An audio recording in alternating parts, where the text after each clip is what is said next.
Thanks for joining us in the garden today. We are talking about one of the problems that you might see with some of your vegetables in your garden, specifically something like tomatoes, blossom end rot. I did not know this was a thing. I've seen it though.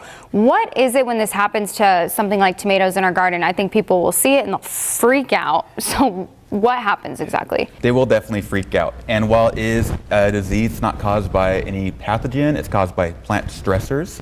Essentially, as a tomato is developing, you're going to get cellular collapse on that point.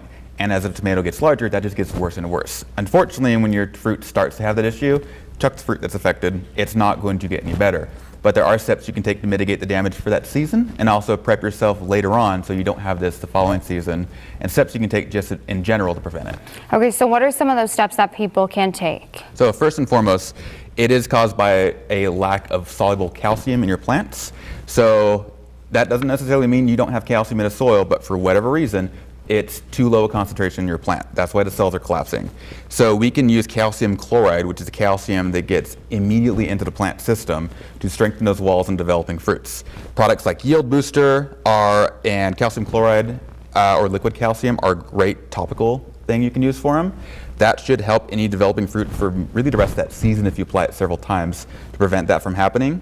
You can also get away with something like cytokinin, which is a plant hormone, and it's going to help that fruit develop on its own, kind of to recuperate for any fruit you might have lost early on from the blossom end rot you didn't know you were going to have. Okay, so if people see this, if they start to see those little black spots, this isn't going to save what's already growing, correct? They're going to have to kind of start back over. Yeah, take out those developing fruit. That's only going to be wasted energy that you want the plant to redirect to new fruit. But if you catch it early enough, you're still going to have a plentiful long season.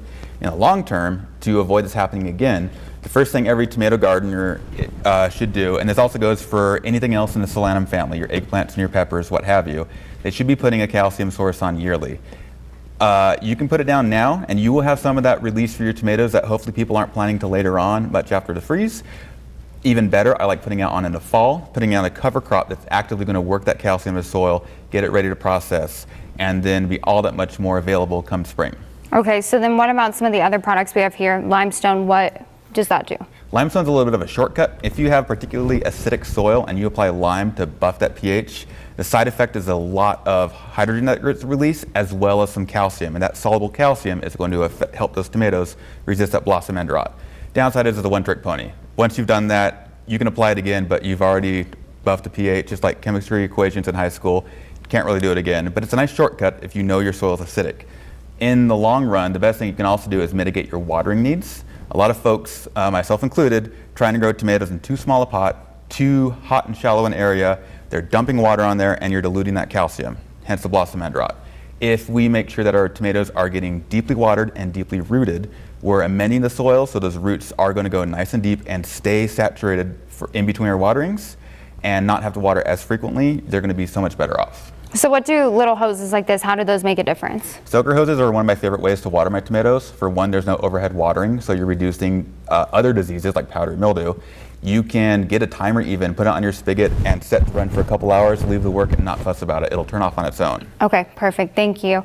And if you would like to learn more about blossom end rot, you can head to our website, ktrv.com, or even better, just head into a Grange Co-op store. You can ask them all your questions, even bring in your tomatoes, they'll diagnose them for you, and we'll see you back here next time in the garden.